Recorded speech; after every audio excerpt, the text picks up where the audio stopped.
bəzi menecerlər var ki, çıxardırlar uşaqları belə-belə uduzdururlar. Yəni pula görə. Var o menecerlər. Hətta baxanlar biləcək hansı menecerdir mən deyirəm. Amma mənim menecerim indi Cavaddır. Hı -hı. Yəni o Korevsin də matchmaker-dır. bəli, Korevsin də matchmaker-idir. Yəni o bizə döyüşləri verir. Yəni ora qalxmaq üçün yəni sən birincisi maraqlı döyüş göstərməlisən. Sabahsı gün PFL-in və yaxud bu birisi liqaların matchmakerə baxsın, görsən ki, bu tək yerdə saxlayıb Xabib kimi işləmir. Yəni indi o şeyi çox bəyənmirlər. Hətta indi belə qayda var ki, yerdə saxladığın boş, yəni xal gəlmir sənə. Yəni çalışırlar daha da maraqlı eləsin MMA. Çünki tamaşaçılar da maraqlı ki, sən o yeri qucaqlayırsan.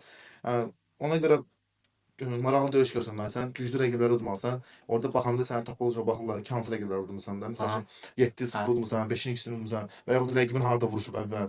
Yəni güclü rəqib udanlardan sonra məsələn sən 5-0 olsan, 6-0 olsan belə, sən UFC-yə gedə bilərsən. Yəni orada sən geri 11-0, 15-0 olmalı deyilsən UFC-yə gedir. Orada baxırlar harda vuruşmusan və kimi udmusan.